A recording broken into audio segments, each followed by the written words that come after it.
नमस्कार दोस्तों, स्ट्रॉन्ग जी की क्लासेस में आपका स्वागत है। मैं कौशल आपका स्वागत करता हूं। पिछली क्लास में हम संविधान सभा, संविधान के स्रोत एवं संविधान की अनुसूचियां पढ़ चुके थे। ठीक है, आज की वीडियो में पढ़ेंगे प्रस्तावना। तो आइए चलते हैं। तो सबसे पहले क्वेश्चन तो यही आता कि प्रस्तावना है क्या। ठीक है, तो प्रस्तावना के बारे में हम जानते हैं। प्रस्तावना से तात्पर्य है कि जो हमारे संविधान के मूल आदर्श हैं उन्हें प्रस्तावना के माध्यम से संविधान में समाहित किया गया है तथा उन मूल आदर्शों को जो प्रस्तावना में उल्लिखित शब्द हैं उनसे उनके उन मूल आदर्शों की व्याख्या की गई है। ठीक है, तो या हम संक्षेप में कह सकते हैं कि संविधान का सारांश ही प्रस्तावना है। प्रस्तावना क्या है? संविधान का सारांश ही प्रस्तावना है। ठीक है, अब प्रस्तावना से दो क्वेश्चन बनते हैं मोस्ट। ठीक है, कि प्रस्तावना को कहाँ से लिया गया है? अमेरिका से। ठीक है, और प्रस्तावना की भाषा को कहाँ से लिया गया है? ऑस्ट्रेलिया से। इसमें बहुत कन्फ्यूजन होता है। ठीक है, प्रस्तावना को कहाँ से लिया गया? अमेरिका से, लेकिन उसकी भाषा को कहाँ से लिया गया है? ऑस्ट्रेलिया से। ठीक है, अब देखते हैं प्रस्तावना का स्थान क्या है संविधान में। तो स्थान है संविधान में प्रथम स्थान ही प्रस्तावना का है। ठीक है, आधार क्या है? जब संविधान सभा का गठन हुआ था तो मैंने पिछली वीडियो में पढ़ाया था आपको कि जवाहरलाल नेहरू ने 13 दिसंबर 1946 को एक उद्देश्य प्रस्ताव पारित किया था। यही उद्देश्य प्रस्ताव आगे चलकर प्रस्तावना बना। ठीक है, तो इसका आधार क्या है? उद्देश्य प्रस्ताव। इसके जनक कौन है प्रस्तावना के? जवाहरलाल नेहरू, क्योंकि इन्होंने ही उद्देश्य प्रस्ताव पारित किया था इसलिए इनको जनक कहते हैं। यही उद्देश्य प्रस्ताव आगे चलकर प्रस्तावना बना। ठीक है, तो ये छोटे छोटे टाइप के क्वेश्चन पूछे जाते हैं कि क्या है संविधान का सारांश ही प्रस्तावना है। दो क्वेश्चन बनते हैं, कहाँ से लिया गया है प्रस्तावना को? अमेरिका से। लेकिन प्रस्तावना की भाषा को कहाँ से लिया गया है? ऑस्ट्रेलिया से। इसका आधार क्या है? उद्देश्य प्रस्ताव 13 दिसंबर 1946 को जो पेश किया गया था। इसके जनक कौन है? जवाहरलाल नेहरू। अब हम देखते हैं कि इसके कुछ अन्य नाम है प्रस्तावना के। ठीक है, इसलिए इसको प्रस्तावना को उद्देश्य का भी कहते हैं, उद्देश्य प्रस्ताव की वजह से। ठीक है, और भी अन्य नाम है जो पूछे जाते हैं एग्जाम में अलग अलग। ठीक है, सबसे पहले है आत्माभूषण। प्रस्तावना को आत्माभूषण किसने कहा? ठाकुरदास भार्गव ने। ठीक है, कुंजी किसने कहा? कुंजी कुंजी का मोहम्मद हिदायतुल्लाह ने। ठीक है, एक पूछा था जन्म कुंडली कि प्रस्तावना को जन्म कुंडली किसने कहा? के.एम. मुंशी ने। एक और पूछा था कि प्रस्तावना को परिचय पत्र किसने कहा? N.A. पालकीवाला। परिचय पत्र किसने कहा? N.A. पालकीवाला। दो तीन और पूछे जाते हैं कि संविधान को एक पवित्र दस्तावेज और संविधान के उपचारों के अधिकार को संविधान की आत्मा व हृदय कहा। अगर कभी पूछा है कि संविधान को पवित्र दस्तावेज किसने कहा? B.R. अम्बेडकर ने। एवं संविधान की आत्मा व हृदय, केवल आत्मा पूछा जाए, आत्मा व भूषण पूछा जाए तो ठाकुरदास भार्गव ने, लेकिन आत्मा व हृदय पूछा जाए तो B.R. अम्बेडकर ने। ठीक है, एक और पूछा जाता है सुभाष कश्यप का। इन्होंने कहा था संविधान शरीर है तो प्रस्तावना उसकी आत्मा है। तो किसने कहा? सुभाष कश्यप ने। ठीक है, इतना हो गया। और भी अन्य नाम इसके दर्पण कहते हैं, इसको मुखौटा भी कहते हैं। तो ये छोटे छोटे क्वेश्चन पूछे जाते हैं। ठीक है, समझ में आया? देखो रिवीजन कहते थोड़ी। प्रस्तावना है क्या? संविधान का सारांश ही प्रस्तावना है। प्रस्तावना को कहाँ से लिया गया?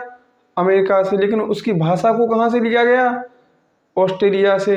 इसका जनक कौन है? पंडित जवाहरलाल नेहरू। ठीक है, और इसका आधार क्या है? उद्देश्य प्रस्ताव जो 13 दिसंबर 1946 को पेश किया गया था। इसके अन्य नाम कौन है? आत्माभूषण किसने कहा? ठाकुरदास भार्गव ने। कुंजी किसने कहा? मोहम्मद हिदायतुल्लाह ने। जन्म कुंडली किसने कहा? के.एम. मुंशी ने। इसका एक पूछा था परिचय पत्र। परिचय पत्र किसने कहा? N.A. पालकीवाला। पालकीवाला ने कहा परिचय पत्र। ठीक है, आत्मा और हृदय किसने कहा? B.R. अम्बेडकर ने। एक पवित्र दस्तावेज है प्रस्तावना, यह किसने? संविधान। यह किसने कहा? B.R. अम्बेडकर ने। अगर प्रस्तावना शरीर है तो अगर संविधान शरीर है तो प्रस्तावना उसकी आत्मा किसने कहा? सुभाष कश्यप ने। ठीक है, आइए आगे देखते हैं। ठीक है, एक क्वेश्चन पूछा जाता है इससे। क्वेश्चन पूछा जाता है कि क्या प्रस्तावना संविधान का भाग है? तो एक केस हुआ था इनरी बेरुवारी केस 1960 में। उसमें निर्णय लिया गया कि वो प्रस्तावना है संविधान का भाग नहीं है। लेकिन उसके 13 साल बाद 1973 में एक केस हुआ केशवानंद वर्सेज केएल। तो इसमें डिसाइड हुआ कि प्रस्तावना संविधान का भाग है।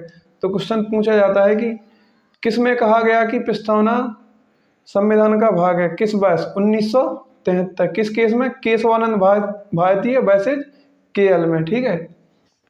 अब क्या प्रस्तावना में संशोधन हो सकता है? देखो, अगर प्रस्तावना संविधान का भाग है तो संशोधन हो सकता है, अगर भाग नहीं है तो नहीं हो सकता है। जब 1960 में केस हुआ था इनरू बेरुवारी केस, उसमें प्रस्तावना संविधान का भाग नहीं था, तो इसलिए प्रस्तावना में संशोधन नहीं हो सकता था।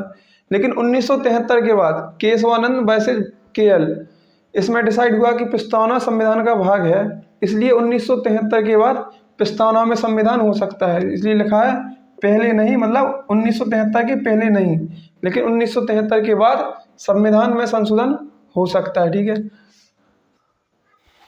अब संविधान में संशोधन हो सकता है प्रस्तावना में। तो प्रस्तावना में कितनी बार संशोधन हुआ?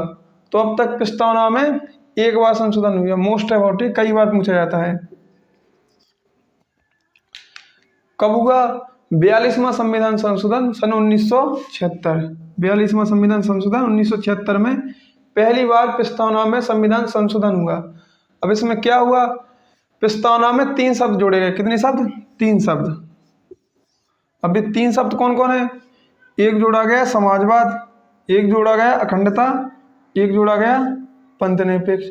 तो क्वेश्चन बहुत पूछा जाता है कि कौन कौन से वर्ड जोड़े गए। ये भी पूछा जाता है कि 3 वर्ड दे देगा, एक अलग देगा, निम्नलिखित में से कौन सा वर्ड नहीं जोड़ा गया। ठीक है। तो वर्ड को याद रखना है, समाजवाद, अखंडता व पंथनिरपेक्ष। इन्हें ट्रिक से भी हम याद कह सकते हैं। कैसे? अखंड समाज का पंथ, ऐसे याद कह सकते हैं, मुझे ऐसे ही याद है। अखंड समाज का पंथ, अखंड समाज का पंथ मतलब अखंड से अखंडता, समाजवाद और पंथ, याद कह सकते हैं अखंड समाज का पंथ। ठीक है। अब हम पढ़ेंगे प्रस्तावना। जो हमारी प्रस्तावना है, हम भारत के लोग, मतलब हमारी जो प्रस्तावना है वो हम भारत के लोग, और बीच में हम भारत के लोग, भारत को संपूर्ण पूर्व संपन्न, बीच में अन्य वर्ड है, और खत्म होती है 26 नवंबर 1949 को अंगीकृत। मतलब इससे 2 टाइप के क्वेश्चन बनते हैं। पहला तो क्वेश्चन यही बनता है कि प्रस्तावना किससे शुरू होती है? तो प्रस्तावना शुरू होती है हम भारत के लोग से, और ख़त्म कहाँ होती है? 26 नवंबर 1949 अंगीकृत। मतलब 26 नवंबर 1949 को संविधान बनकर तैयार हो गया था। ठीक है। तो 2 टाइप के क्वेश्चन होगा। प्रस्तावना शुरू कहाँ से होती है? हम भारत के लोग से। ठीक है। और संविधान बनकर कब अंगीकृत हुआ? 26 नवंबर 1949 को। लेकिन लागू कब हुआ? 26 जनवरी 1950 को। ठीक है।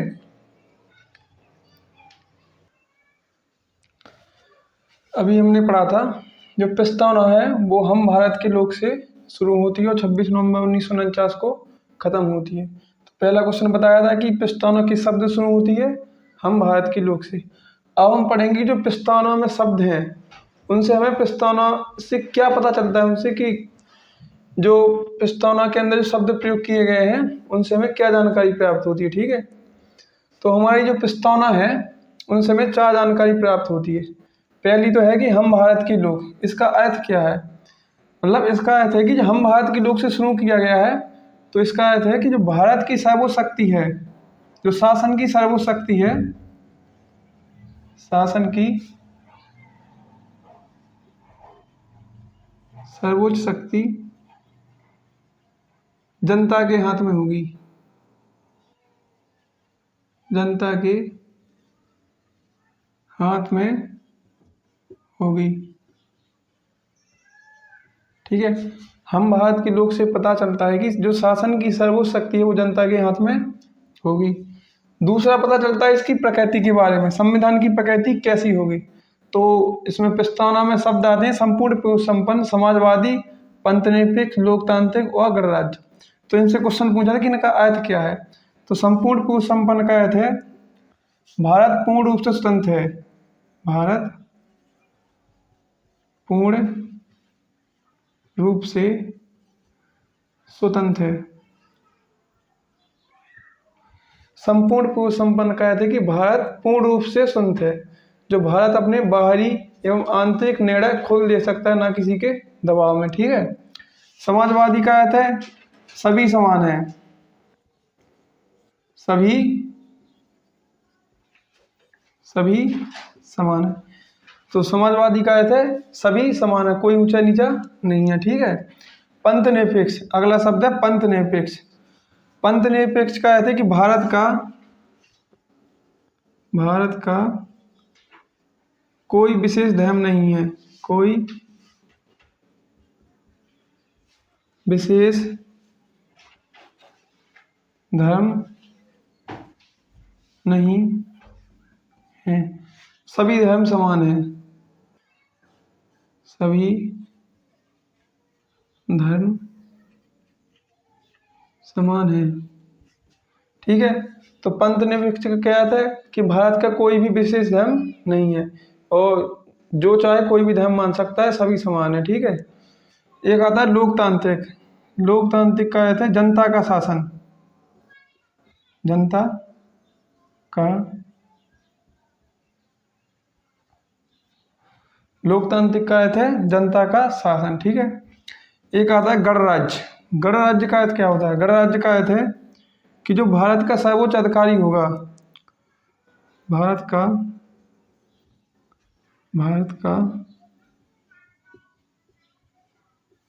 सर्वोच्च अधिकारी वंशानुगत न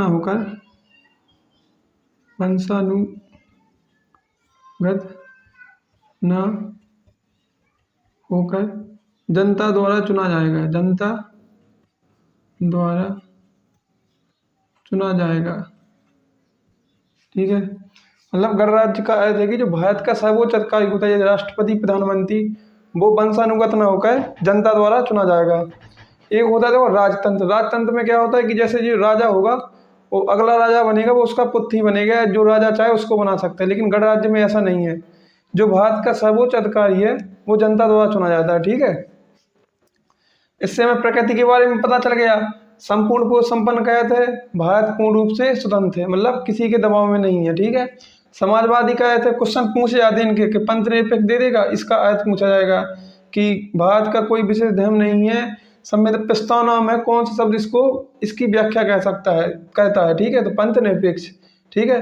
लोकतंत्र का अर्थ है जनता का शासन और गणराज्य का अर्थ है भारत का सर्वोच्च अधिकारी वंशानुगत न होकर जनता द्वारा चुना जाएगा। ठीक है। अब आते हैं इसके उद्देश्य। प्रस्तावना में उद्देश्य, जो उद्देश्य के बारे में पता चलता है कि कौन कौन सा इसके उद्देश्य की व्याख्या कहते हैं। ठीक है।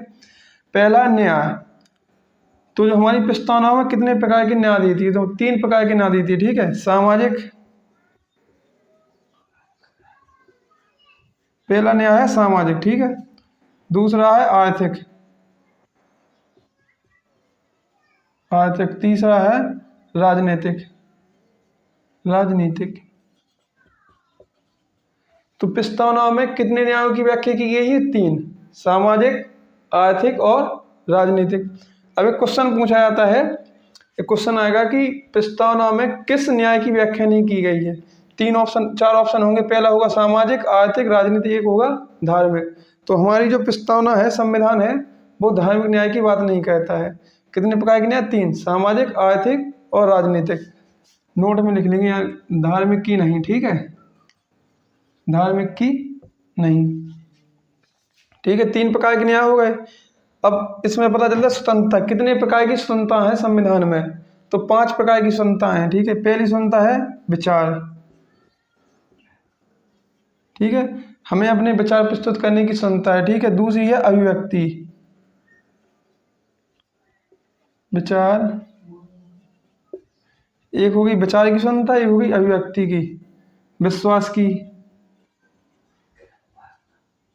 एक होगी विश्वास की, एक हो गई धर्म की, एक होगी उपासना की स्वतंत्रता।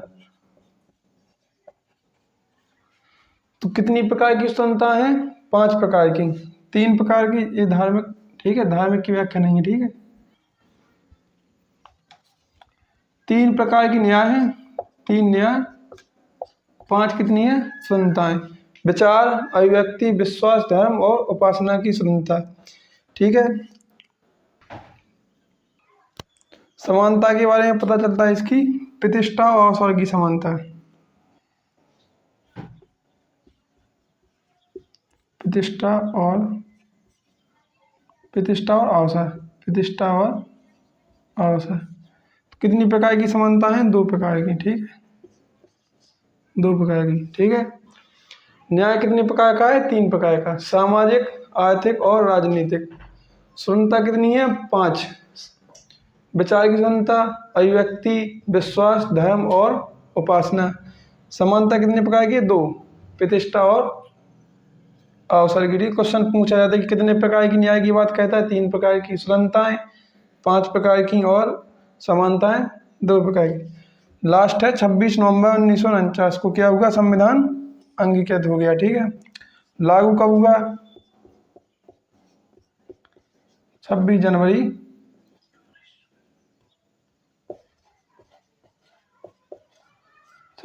1950 को। ठीक है, यही है प्रस्तावना में, इसके अलावा कुछ नहीं है। ठीक है, इन्हीं से क्वेश्चन पूछ ज़्यादा का। ठीक है, हमने पढ़ा कि हम भारत की लोक से पता चलता है कि जो सर्वोच्च शक्ति है वो जो जनता के हाथ में होगी। संपूर्ण पूर्व संपन्न का थे हम, वो भारत पूर्ण रूप से स्वतंत्र है। समाजवादी, सभी समान है। आपको एक क्रम भी याद रखना होगा। ठीक है, इनका संपूर्ण पूर्व संपन्न, समाजवादी, पंथ निरपेक्ष, लोकतांत्रिक और गणराज्य। ठीक है, इनके अर्थ बता दिए। पंथ निरपेक्ष कोई विशेष धर्म नहीं है, लोकतांत्रिक जनता का शासन, गणराज्य सर्वोच्च अधिकारी वंशानुगत न होकर जनता द्वारा चुना जाएगा, न्याय उद्देश्य बता दिए। सामाजिक, आर्थिक और राजनीतिक 3 प्रकार के न्याय हैं, 5 प्रकार की स्वतंत्रताएं हैं और 2 प्रकार की समानताएं। ठीक है, आज के लिए इतना ही, मिलते हैं अगली वीडियो में। Thank you.